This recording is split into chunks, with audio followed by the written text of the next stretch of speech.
Hello viewers, আসসালামু আলাইকুম। Welcome to গাজর কিচেন। দেখে বুঝতেই পারছেন গরম অবস্থাতেই পোলাওটা কতটা ঝরঝরে হয়েছে।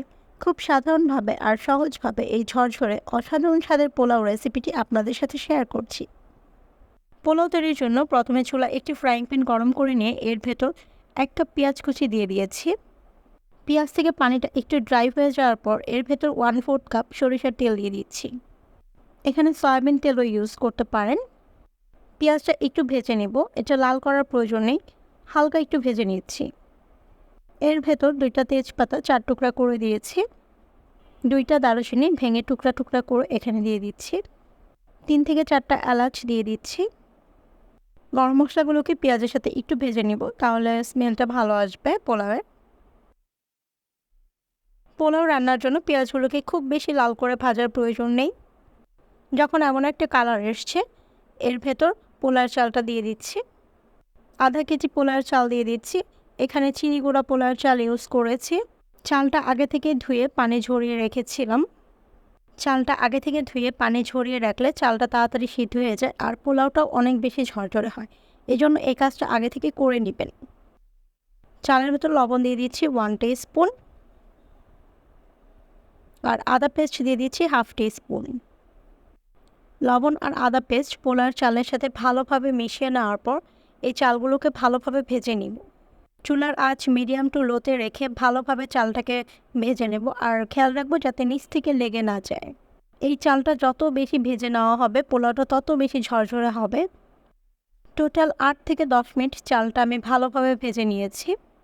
একটু খেয়াল করবেন চালটা ভাজতে ভাজতে যখন ঝরঝরে হয়ে যাবে আর চালটার কালার চেঞ্জ হবে, সাদা থেকে হালকা হলুদ কালার হবে, তখন বুঝতে পারবেন যে চালটা ভাজি হয়ে গেছে। চালগুলোকে ভেজে নেওয়ার পর এর ভেতর 1 লিটার পানি দিয়ে দিচ্ছি। আধা কেজি চালের জন্য 1 লিটার পানি ইউজ করেছি।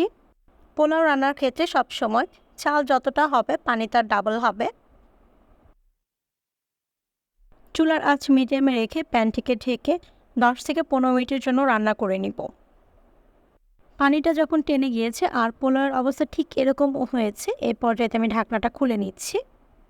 পোলাওয়ের চালটা 80% সিদ্ধ হয়ে গেছে। পোলাওয়ের চালগুলোকে এক পাশ থেকে অন্য পাশে ভালোভাবে নেড়ে ছেড়ে দিচ্ছি।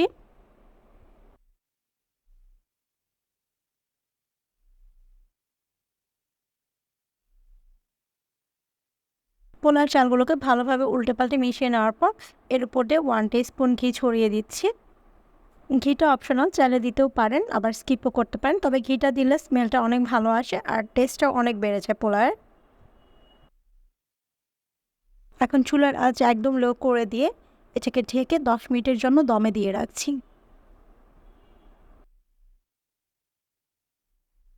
একদম সাধারণভাবে অল্প মশলায় খুব সহজভাবে তৈরি করে নিলাম এই পোলাও রেসিপিটি।